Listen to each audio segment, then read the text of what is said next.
Big boss hot സീറ്റിലേക്ക് എല്ലാവർക്കും സ്വാഗതം എന്ന് പറഞ്ഞുകൊണ്ട് ശാരിക രാവിലെ തന്നെ ഇന്റർവ്യൂ തുടങ്ങിയിരിക്കുകയാണ്.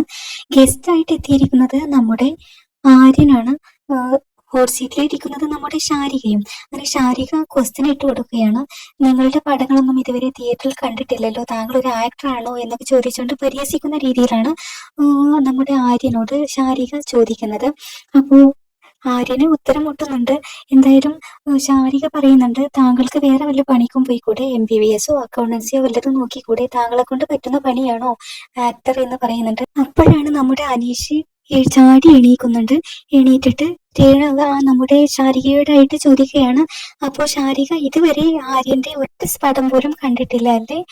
അപ്പോ ഗസ്റ്റുകളെ വിളിച്ച് കളിയാക്കുകയാണോ? ഗസ്റ്റിനെ കുറിച്ച് യാതൊരു ഐഡിയയും ഇല്ലാതെയാണോ ഇന്റർവ്യൂ നടത്തുന്നത് എന്ന് പറഞ്ഞുകൊണ്ട് നമ്മുടെ അനീഷ് ചാടി എണീറ്റിരിക്കുകയാണ്.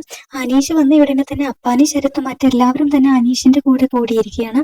അങ്ങനെ ശാരിക ആകെ ചമ്മി അവിടുന്ന് എണീറ്റ് ചെയറൊക്കെ എടുത്ത് മാറ്റി അവിടെ ഇരിക്കുന്നുണ്ട്.